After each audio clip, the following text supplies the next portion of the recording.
नमस्कार साथियों, मैं Sushil Kumar, legal adviser WRPC आप सभी का स्वागत करता हूं अपने इस वेबिनार में।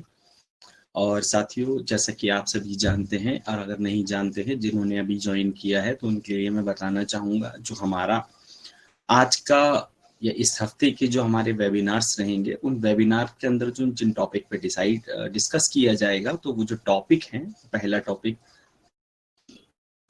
तो दहेज प्रोहिबिटिशन एक्ट 1961, अर्थात जो दहेज को रोकने के लिए जो 1961 में कानून बनाया गया, उसके तहत हम चर्चा करेंगे। अब जैसे ही हम चर्चा करते हैं तो शुरुआत में जैसा आपने सुना दहेज या डाउरी प्रोहिबिटिशन एक्ट, दहेज दहेज क्या है? देखिए, कोई भी ऐसा आदान प्रदान जो एक पुरुष और एक महिला के विवाह के समय किया जाए या विवाह के बाद में किया जाए या विवाह से पहले किया जाए, उन दोनों पक्षों के बीच में, जिनके बीच में शादी हो रही है, और उन दोनों परिवारों के बीच में किए जाने वाले आदान प्रदान को दहेज की डेफिनेशन में रखा गया है, उसे दहेज कहा जाता है। अच्छा साथियों, दहेज बनाने की क्यों आवश्यक, दहेज का कानून मतलब दहेज निषेध कानून बनाने की क्यों आवश्यकता पड़ी? क्योंकि हम जानते हैं दहेज को एक कुरीति के रूप में हमारे समाज ने और हमारे न्याय व्यवस्था ने और हमारी सरकार ने जब इसको देखा, तो इसके विरोध में इस दहेज को बंद लेना और देना बंद करने के लिए हमारी सरकार को, पार्लियामेंट को यह आवश्यकता पड़ी कि हमें दहेज को रोकने वाला कानून बनाया जाना चाहिए या उनके संसद के द्वारा बनाया जाना चाहिए। इन्हीं सब बातों को ध्यान में रखते हुए जून 1961 के महीने में हमारे इस कानून को बना के लागू कर दिया गया। इस एक्ट की धारा 2 हमें बताती है कि डाउरी क्या है। अब इसके साथ ही, क्योंकि हमारे पास हमारे वेबिनार में थोड़ा समय कम होता है, तो दहेज के बारे में हम मोटी मोटी चर्चा करते हैं। दहेज कोई भी ऐसा आदान प्रदान, चाहे वो वस्तु का हो, किसी आभूषण का हो या किसी कैश की फॉर्म में हो, ऐसे आदान प्रदान को दहेज माना जाता है। और मैं आप सभी साथियों को ये बताना चाहूंगा कि दहेज लेना और देना दोनों ही दंडनीय अपराध हैं हमारे इस कानून के लागू होने के बाद से। अर्थात कोई भी व्यक्ति, ऐसा नहीं है कि मैंने किसी को दहेज दे दिया तो सिर्फ उसने मांगा है या नहीं मांगा है, उसने ही जुर्म किया, मैंने भी बराबर का जुर्म किया है।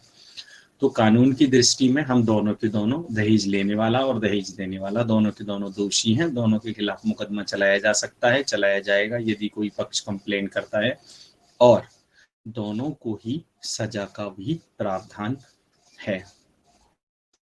अब ये बनाने की आवश्यकता क्यों पड़ी? क्योंकि जैसा हम देख रहे हैं हमारे समाज में, या फिर हमने पहले देखा इस कानून के बनने से पहले, किताबों में पढ़ा, फिल्म्स में देखा, बहुत सारी नाटकों में देखा, तो हमने वहां क्या देखा कि हमारे देश की बहू बेटियों को दहेज ना लाने के रूप में, मतलब दहेज ना लाना, जैसे सपोज करो किसी एक महिला की 4 पुत्र हैं, तो 2 की शादी हुई तो उन्हें कुछ मिल गया, और तीसरे पुत्र की शादी में तो उनको पुत्र वधू की तरफ से कुछ नहीं मिल पाया, तो उस कंडीशन में वो उसको ताना मारते रहते हैं कि दहेज नहीं लाई, ये नहीं लाई, तुम ये हो, तुम वो, या तुम्हारे पिताजी ने ये नहीं दिया या वो नहीं दिया। और इससे ज्यादा तो कई बार ऐसा भी होता था कि बारातें वापस चली जाती थी।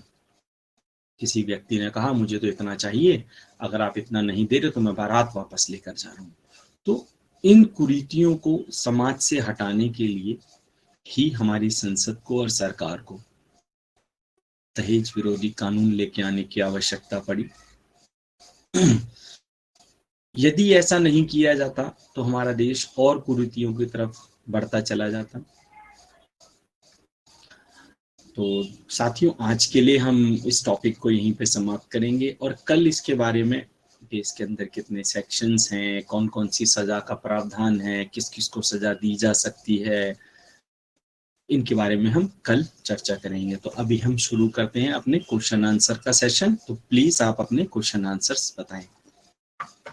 जी साथियों,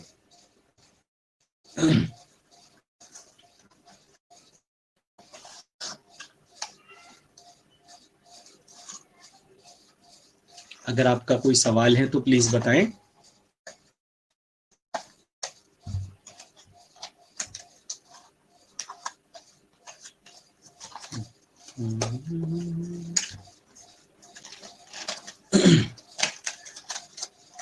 हाँ जी सपना जी, आपने हैंड रेज किया है, प्लीज बताएं आप क्या कहना चाहते हैं।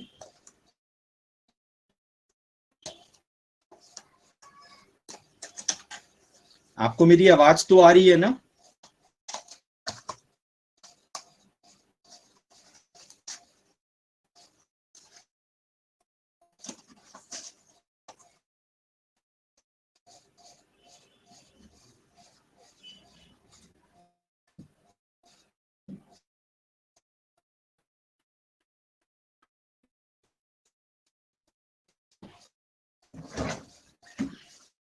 आवाज नहीं है सर? हाँ मुझे तो आवाज आ रही है आपकी, बताएं प्लीज क्या पूछना चाहते हैं आप। मैं मेंटेनेंस के बारे में पूछना चाहती हूँ। जी जब समझो कि कोई 4-5 साल अलग रहते हैं और औरत को अगर हार्ट का प्रॉब्लम है, ओके, पहले से ही है, और कुछ मतलब गलत इंटेंशन से दोनों अलग अलग रहते हैं, और हालांकि उसको पहला जो दवाइयाँ मिलती थी वो बैंक की तरफ से मिलती थी, ना कि वो उसका हस्बैंड की तरफ से मिलती है। बैंक में से फ्री ऑफ में मिलती थी। बाद में जब से वो रिटायर हो गया तो उसने बैंक में कुछ बोल दिया या कुछ गलत कहा सुना हो गया, तो वो बैंक ने उसका दवाइयाँ बंद कर दिया। तो उसके आगे अभी क्या करना चाहिए उस लेडी को? देखो मैडम, आपको ना सबसे पहले तो ये इंश्योर होना चाहिए कि क्या बैंक में रिटायर होने के बाद भी उसको उसके हस्बैंड को मेडिक्लेम की जो मेडिकल सर्विसेज की जो हाँ, फैसिलिटी है क्या वो मिलती है? मिलती है, मिलती है। तो मैडम इसके रिगार्डिंग आपको कोर्ट में अप्रोच करना चाहिए, कोई उसे रोक नहीं सकता। ओके। जब तक आप शादीशुदा हैं तब तक कोई नहीं रोक सकता। मतलब शादीशुदा का मतलब ही जब तक आपका तलाक नहीं हुआ या फिर आपके ओके, हस्बैंड, ठीक है ना, ओके सर, ओके उसे सर, कोई नहीं रोक सकते, वो आपका हक है। Okay sir. और देखिए मैडम, और अभी आज मेंटेनेंस का चर्चा आपने छेड़ा है तो मैं ये भी बताना चाहूंगा कि हाँ, चाहे आप अपने हस्बैंड के साथ रहते हो चाहे आप अपने हस्बैंड से दूर रहते हैं, ओके प्रत्येक सर। औरत या प्रत्येक महिला का यह हाँ, कानूनी अधिकार है, चाहे वो अपने पति के साथ रहे या ना रहे, उसको हाँ, मेंटेनेंस मिलना चाहिए। ये उसका कानूनी अधिकार है। ओके अगर वो सर, साथ में रहती हैं तो भी केस फाइल कर सकती हैं, अगर उनके हस्बैंड पेटिशन मतलब पेटिशन फाइल कर सकती हैं अगर उनके हस्बैंड उनको मेंटेनेंस नहीं दे रहे हैं तो। ओके सर, ठीक है। और ओके। लेकिन मेंटेनेंस का अधिकारी आदमी सिर्फ जब तक होगा जब तक वो खुद नहीं कमा रहा है। अच्छा। अगर जैसे औरत हाँ, मेंटेनेंस चाहती है और वो खुद कमा रही है तो वो मेंटेनेंस की हकदार नहीं है। नहीं, अगर उसको हार्ट का प्रॉब्लम है, उसका नहीं 2 टाइम मैडम, वो तो मैंने ऑपरेशन हो। आपकी बात तो बता दी, वो बात तो मैंने हाँ, आपको बता दी। ये तो हाँ, जनरल बात बता रहा हूँ मैं आपसे भी, हाँ, तो हाँ, हाँ, ओके, है ना। Okay sir. या फिर आप दोनों के बीच कोई समझौता ना हो जाए कि भाई हम ये पैसे लेके या फिर ये करके हम अब कभी मेंटेनेंस क्लेम नहीं करेंगे, उस कंडीशन में आप मेंटेनेंस नहीं मांग सकते। या फिर आप ओके, मेंटेनेंस जब नहीं मांग सकते जब आप खुद कमा रहे हैं, आपके हस्बैंड से आप मेंटेनेंस नहीं मांग सकते। हाँ, इसमें भी एक किंतु परंतु है, आप जब अपने हस्बैंड से मेंटेनेंस मांग सकते हैं जब हाँ, आप अपने हस्बैंड से कम कमा रहे। सपोज करो आपके हस्बैंड कमा रहे 2 लाख रुपए महीना और आप कमा रहे 10,000 रुपए कम महीना, तो आप इक्वल ओके, स्टेटस मेंटेन करने के लिए अपने हस्बैंड से आप मेंटेनेंस क्लेम कर सकते हैं। ये मेंटेनेंस का लॉ है।